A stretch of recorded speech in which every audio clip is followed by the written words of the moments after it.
Bueno, continuamos entonces con la segunda parte de este seminario, donde vamos a comenzar a hablar sobre la homeostasis del calcio y del fósforo. Es importante recordar que el principal reservorio tanto del calcio como del fósforo en el organismo es el tejido óseo, ¿sí? Y lo va a hacer en forma de cristales de hidroxiapatita junto también con magnesio. ¿Y por qué hablamos de la homeostasis del calcio y del fósforo? ¿Por qué los estudiamos juntos? Básicamente porque comparten la regulación, ¿sí? Son regulados por las mismas hormonas. Estas son la paratormona, la vitamina D, el factor de crecimiento fibroelástico 23 y la calcitonina de menor importancia, luego vamos a hablar unas palabritas sobre ella, pero se vio que desde el punto de vista fisiológico no tiene gran injerencia en la regulación de ambas moléculas. Vamos a empezar entonces hablando del calcio.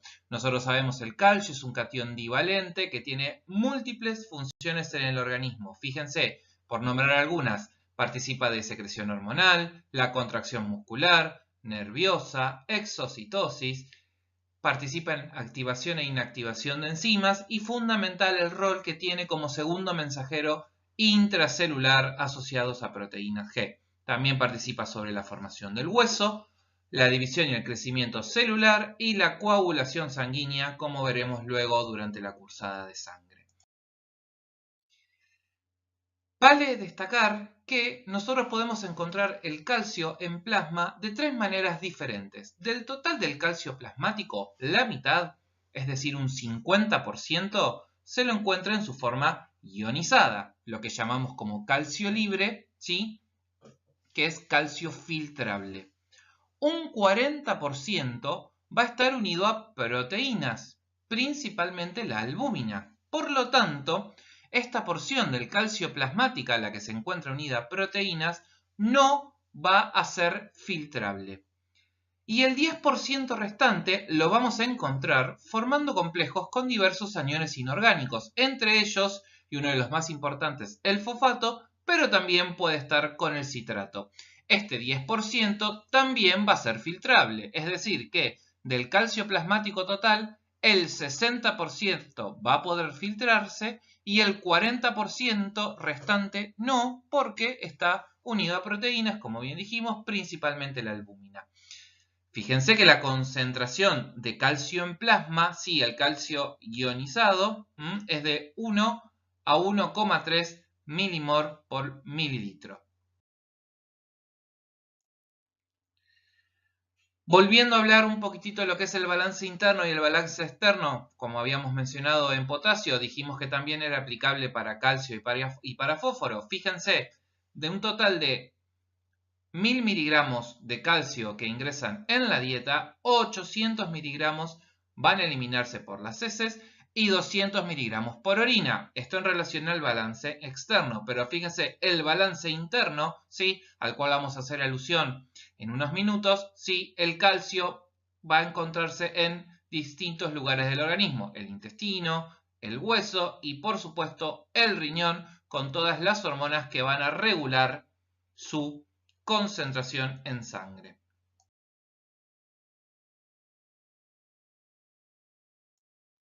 Para hablar un poquitito del manejo renal del calcio, vamos a ver que del total del calcio filtrado, el 65% se reabsorbe a nivel del túbulo proximal, un 25% se reabsorbe a nivel de la asa gruesa de Henle, más o menos entre un 8-10% a nivel del túbulo distal, y la excreción fraccional de calcio, fíjense, es muy parecida a la de ¿quién? A la del sodio, ¿sí? La excreción fraccional de calcio es menor al 1%. Otro concepto fundamental que tenemos que llevarnos de esta clase, ¿sí? El riñón va a intentar de reabsorber prácticamente el 100% del calcio filtrado. Lo mismo que hacía con el sodio. Entrando ya un poquitito en el detalle del manejo renal en cada sector de la nefrona, vemos que en el túbulo proximal, ese 65% que se filtraba va a poder reabsorberse tanto por vía paracelular con el mecanismo de arrastre por solvente, el mismo que habíamos descrito en el manejo renal del potasio, y un 20% por vía transcelular, ¿sí? Esta vía transcelular es por un canal de calcio. Sepan que existe. Lo más importante es recordar la vía paracelular y que esa pequeña porción de reabsorción de calcio a nivel transcelular va a ser independiente de la presencia de paratormona. Ténganlo presente, luego cuando hablemos de PTH vamos a volver sobre esto, pero recuerden, la reabsorción de calcio a nivel del túbulo proximal es independiente de los niveles de paratormona. En el asa gruesa de Henle la cosa se complica un poco más. Fíjense, a nivel de la membrana apical está presente el cotransporte sodio-potasio 2-cloro, ¿sí? El canal de potasio que llamábamos ROMCA, ¿sí? Y un canal de calcio que va a reabsorber calcio a nivel apical. Vamos a hablar primero de la vía transcelular, ¿sí? Esta vía transcelular tiene un canal de calcio, ¿sí? Por el cual se va a reabsorber el mismo en presencia de paratormona. Quiere decir que la reabsorción de calcio a nivel transcelular en el asa gruesa de Henle va a ser dependiente de paratormona. De hecho, del total del calcio que se reabsorbe a este nivel, que es un 25-30%, la mitad lo hace por vía transcelular justamente con este canal de calcio. Pero hay un 50% que se va a reabsorber por vía paracelular. Y esto es lo que explicábamos cuando hablábamos de la recirculación que tenía el potasio a nivel del asa gruesa de Henle, ¿se acuerdan? Esa recirculación lo que hacía era volver más positiva a la luz tubular. Entonces, de esa forma, sí se generaba un gradiente electroquímico. ¿Para qué? Para la reabsorción paracelular de diversos cationes, como el sodio, el potasio y también el calcio. ¿Sí? Fíjense, la mitad del calcio que se reabsorbe en el asa gruesa de Henle se va a reabsorber por vía paracelular gracias a este mecanismo de retrodifusión del potasio que volvía positiva la luz. Pero fíjense a nivel también de la membrana vasolateral, donde vamos a encontrar una estructura muy particular que se conoce con el nombre de un receptor de calcio sensible, ¿sí? Este receptor de calcio sensible, que también está presente en la paratiroides y en la membrana apical del túbulo colector, lo que va a hacer es medir la concentración de calcio a nivel, ¿sí?, del intersticio y de los capilares peritubulares. Entonces, cuando este receptor de calcio sensible sense que la concentración de calcio, ¿sí?, a nivel del intersticio está aumentada, va a desencadenar un montón, ¿sí?, de señales, no importa cuáles, pero sí que van a terminar activando a la proteína quinasa C, la cual, ¿sí?, va a fosforilar al sodio 2-cloropotasio y al ROMK, lo cual va a alterar su estructura y por lo tanto su función. Dicho de otra manera, esa fosforilación va a generar una inhibición del sodio 2-cloropotasio y del ROMK. ¿Y por qué es importante esto? Bueno, justamente porque al inhibir el sodio 2-cloropotasio y el ROMK no se generaría esta retrodifusión del potasio y por lo tanto la luz tubular no se vuelve positiva. Si la luz tubular no se vuelve positiva, no se va a generar este gradiente electroquímico que permita la reabsorción a nivel paracelular de diversos cationes, entre ellos el calcio. Ahora, ¿esto es lógico? Sí, es lógico. Piensen que toda esta reacción se desencadenó porque el receptor de calcio sensible sensó un aumento en la concentración de calcio en el intersticio. ¿Qué quiere decir esto? Que si ya tenemos el calcio aumentado en sangre, no queremos continuar reabsorbiéndolo, porque así como el aumento en la concentración de potasio era perjudicial, lo mismo va a ocurrir cuando aumente la concentración de calcio en sangre. Esto se llama hipercalcemia. La hipercalcemia también es perjudicial y tiene consecuencias clínicas. Por eso el mecanismo de este receptor de calcio sensible a nivel vasocelular es tan importante.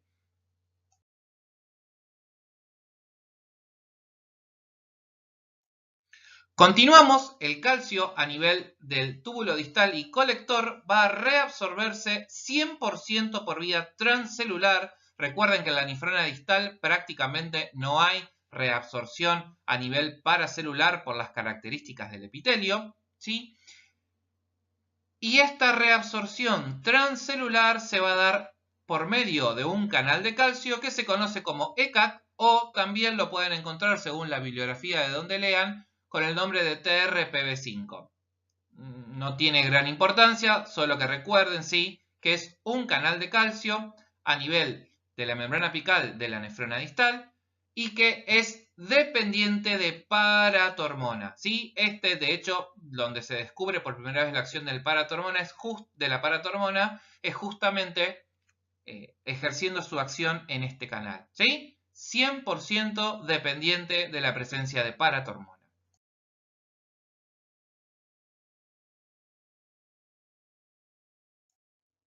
Entonces, ya estuvimos hablando un poquitito, la regulación del metabolismo del calcio va a estar dada principalmente por la paratormona, la vitamina D y de la calcitonina. Vamos a hablar dos palabritas. Sepan que la calcitonina es una hormona contraria a lo que hace la paratormona, ¿sí? Lo que hace es inhibir la resorción ósea, es una hormona que va a aumentar la excreción de calcio a nivel renal, pero que no tiene gran injerencia fisiológica. Desde el punto de vista fisiológico, valga la redundancia, se la considera un vestigio embrionario. Sí es importante en situaciones de hipercalcemia, es decir, en situaciones patológicas, pero no en condiciones fisiológicas. Dicho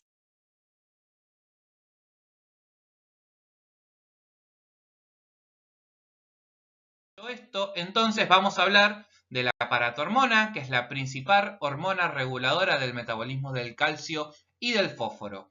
Es una hormona proteica que se va a secretar en la glándula paratiroides y que va a ejercer su efecto sobre el hueso y el riñón de manera directa y sobre el intestino de manera indirecta. Luego vamos a ver por qué decimos que actúa de forma indirecta en el intestino. Lo más importante es recordar los estímulos para la secreción de paratormona, que van a ser la disminución de la concentración de calcio en el líquido extracelular y el aumento de la concentración de fosfato en el líquido extracelular. Dicho de otra forma, los estímulos para la secreción de la paratormona van a ser principalmente la hipocalcemia, la hiperfosfatemia y otro estímulo que no está acá porque no tiene que ver con el calcio, pero que también existe, es la disminución en los niveles de vitamina D activa.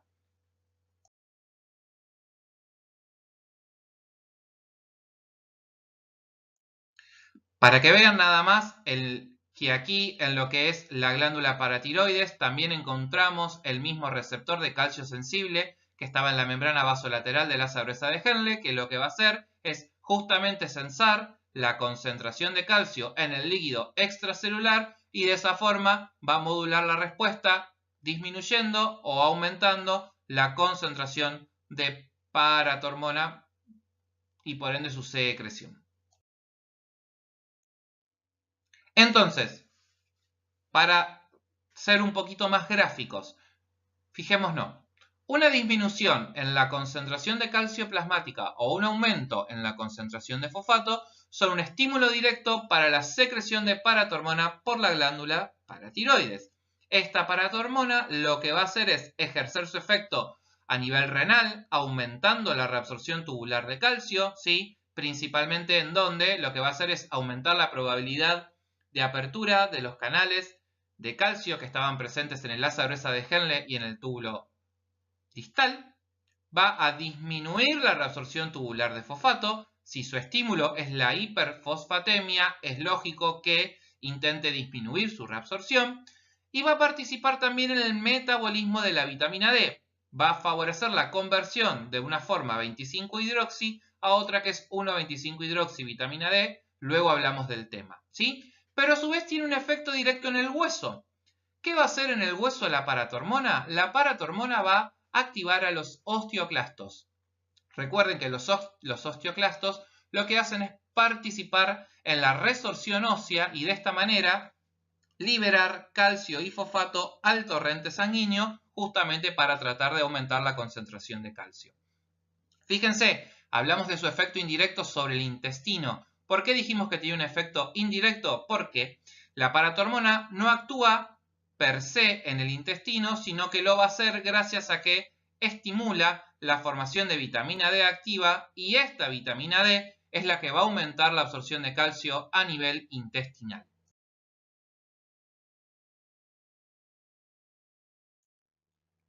A modo de repaso, lo que dijimos recién, a nivel renal aumenta la probabilidad de apertura de los canales de calcio, a nivel apical, en el asa gruesa de Henle y en el túbulo distal, aumenta la excreción de fosfato y el estímulo hacia esta enzima 1-hidroxilasa renal, que es necesaria para la activación de la vitamina D. A nivel extrarrenal, lo que ya hablamos de cómo activa los osteoclastos y por ende estimula la resorción ósea.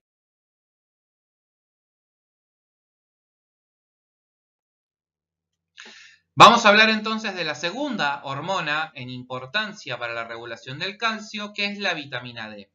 La vitamina D, para aumentar su síntesis, lo más fácil es exponerse al sol, ¿sí? Tomar un poco del sol.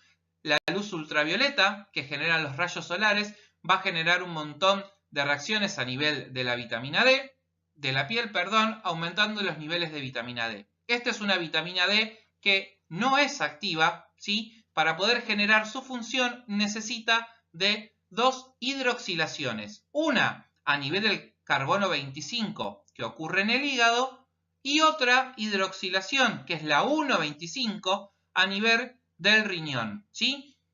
Esta hidroxilación es catalizada por una enzima que se llama alfa-1 hidroxilasa, la cual es estimulada por la paratormona, ¿sí? Entonces, en presencia de paratormona se estimula esta alfa-1 hidroxilasa renal y se genera la 1,25 hidroxilación, que es lo que va a generar la vitamina D activa, ¿sí? En el riñón también puede generarse una hidroxilación en el carbono 24, formando un compuesto que es la 24-25 hidroxivitamina D, que no es una vitamina D tan activa, digamos, como la 1,25, ¿sí? La más importante es generar 1,25 hidroxi.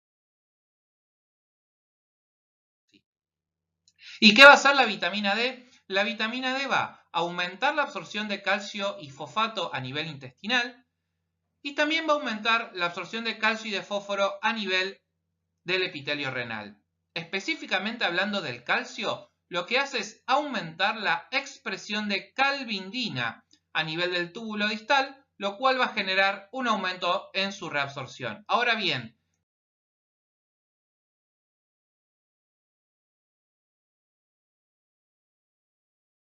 ¿qué es la calvindina? Se preguntan ustedes. Ahora hablamos del tema.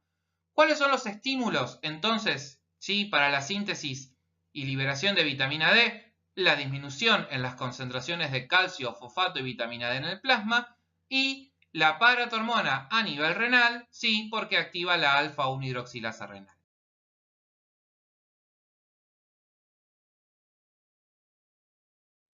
Fíjense, recién dijimos que aumenta la reabsorción de calcio porque actúa aumentando los niveles de calvindina.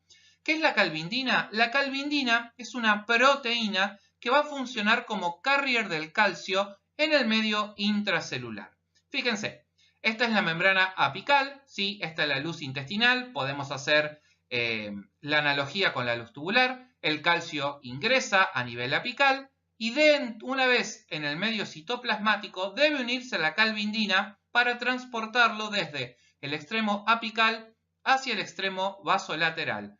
Llegado al extremo vasolateral, la calvindina libera el calcio y el calcio se va a reabsorber. ¿Por qué es importante la presencia de calvindina? Porque el calcio dijimos que es un segundo mensajero. Entonces, si nosotros no tuviésemos la capacidad de transportar el calcio de la membrana apical hacia la membrana vasolateral, ¿sí?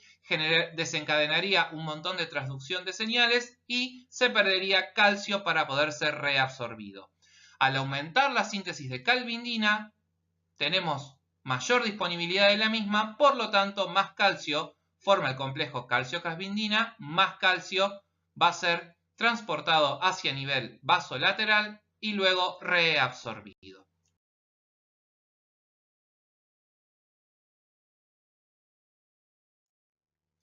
En resumen, podemos decir entonces que una disminución de la calcemia va a generar un aumento de la secreción de paratormona y por ende un aumento de la vitamina D3, la 1,25-hidroxi, y este aumento en las dos moléculas reguladoras lo que hacen es aumentar la reabsorción intestinal de calcio por parte de la vitamina D, aumentar la reabsorción renal de calcio tanto por la paratormona como por la vitamina D, y aumentar la liberación de calcio de los huesos, ¿sí?, por activar a los osteoclastos, estimular la resorción ósea por medio de la paratormona.